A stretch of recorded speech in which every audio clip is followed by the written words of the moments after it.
In 1940, on the fields of France, Germany exhibited to the world a fundamental change to the prosecution of war. Prior to this, armies were restricted by how far a force could move in a day.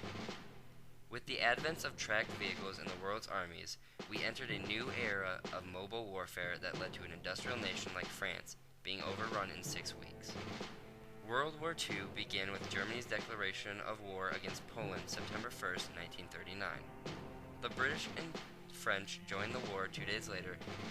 From September 3rd until May 10th, a phony war developed along the German-French border. For these 8 months, both sides manned defense and did not attack each other.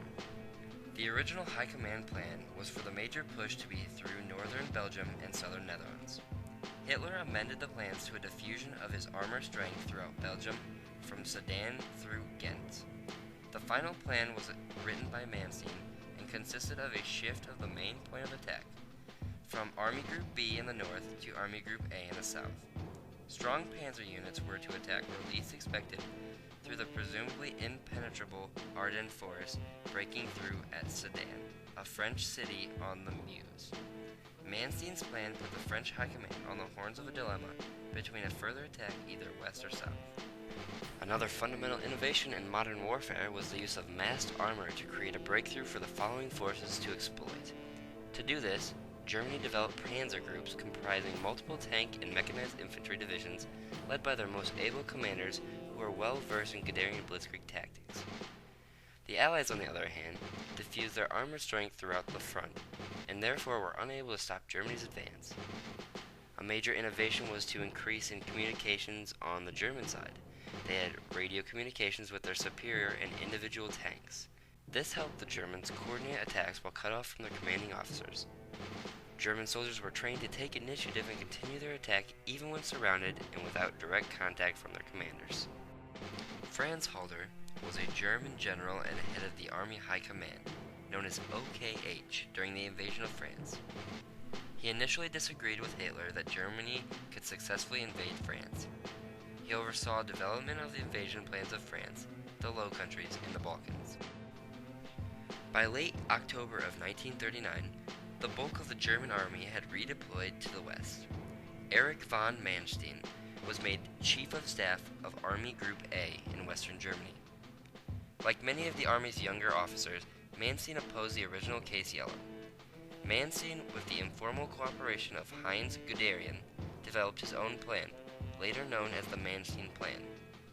The following spring, over an argument with Hitler, Manstein was deprived of command in the upcoming invasion and sent east to Poland. Heinz Guderian, known to his troops as Hurrying Heinz, is considered the father of blitzkrieg. In the invasion of France, he personally led the attack that traversed the Ardennes forest, crossed the Meuse, and broke through the French lines at Sedan. During the French campaign, he led his panzer force in rapid blitzkrieg-style advance. Guderian's panzer group led the race to the sea that split the Allied armies in two. Faced with orders from nervous superiors to halt on more than one occasion, he managed to continue his advance by stating he was performing a reconnaissance in force. Guderian's column was famously denied the chance to destroy the Allied beachhead at Dunkirk by Hitler's personal order. The Panzerkampfwagen 38T was a Czech tank used by Germany during World War II. In 1938, the conquest of Czechoslovakia resulted in the acquisition of 150 vehicles, giving the Germans more operational armor strength for the upcoming offenses. It was a mid-sized tank with a 37mm cannon that worked well during the Battle of France and was well matched against the French tanks. The main problem was the accuracy of the weapon on the move due to the shuttering of the tank. The Junker Ju-87 Stuka was a two-seater German ground attack dive bomber. Germany used sirens attached to the undercarriage to strike terror into their targets. It was an accurate, sturdy, effective vehicle used for close air support of the German spearhead, which was a new concept at the time. However, it was vulnerable due to its poor maneuverability, lack of speed, and defensive weaponry. Therefore, it was only effective with air superiority.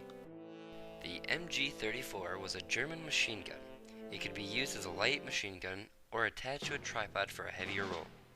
It had a better belt feed that allowed for 800 to 900 rounds per minute, which was considerably better than its predecessors, and allowed for the barrel to be interchanged to prevent overheating. It was well liked by German soldiers and used throughout the war. The Deal plan with Breda variant was the Allied plan to move the bulk of their army into Belgium to face the expected German attack. The Deal River line also contained the Belgian anti-tank fortifications. This strategy played into German hands by moving the Allies' best division to the left flank, further separating them from Paris. Further to the east, running along the border of Germany and France, the Maginot Line was built by the Allies to cover mobilization of French army and to save manpower by using static fortifications. Forcing the Germans to attack around it through neutral country, it provided a possible base for counterattack. Belgium's defense was to delay at the city of Liège and the Albert Canal and fall back to the River Deal. The later defense of France was an attempt in June to retain enough firepower in localized spots along the Belgian-French border. France lacked men and material for a solid front, and so they developed this system of self-reliant strong points, or hedgehogs, to face the Germans. Maurice Gamelin was the commander of French military during the start of the war. Gamelin's vision for France's defense was based upon static defense along the Franco-German border, which was reinforced by the Maginot Line. Gamelin viewed the Ardennes as impenetrable and chose to defend it with 10 of his weakest equipped and poorly trained divisions. Due to his failure to contain the German offensive, he was removed from his post on May 17, 1940. Maxime Weygand was recalled to replace Gamelin as the commander of the French armies. Weygand attempted to rally the combined forces of French, Belgian, and British troops for a concentrated counterattack known as the Weygand Plan, that in theory could drive back the German invasion, but in reality the French army and high command were unable to move fast enough to organize such a counteroffensive.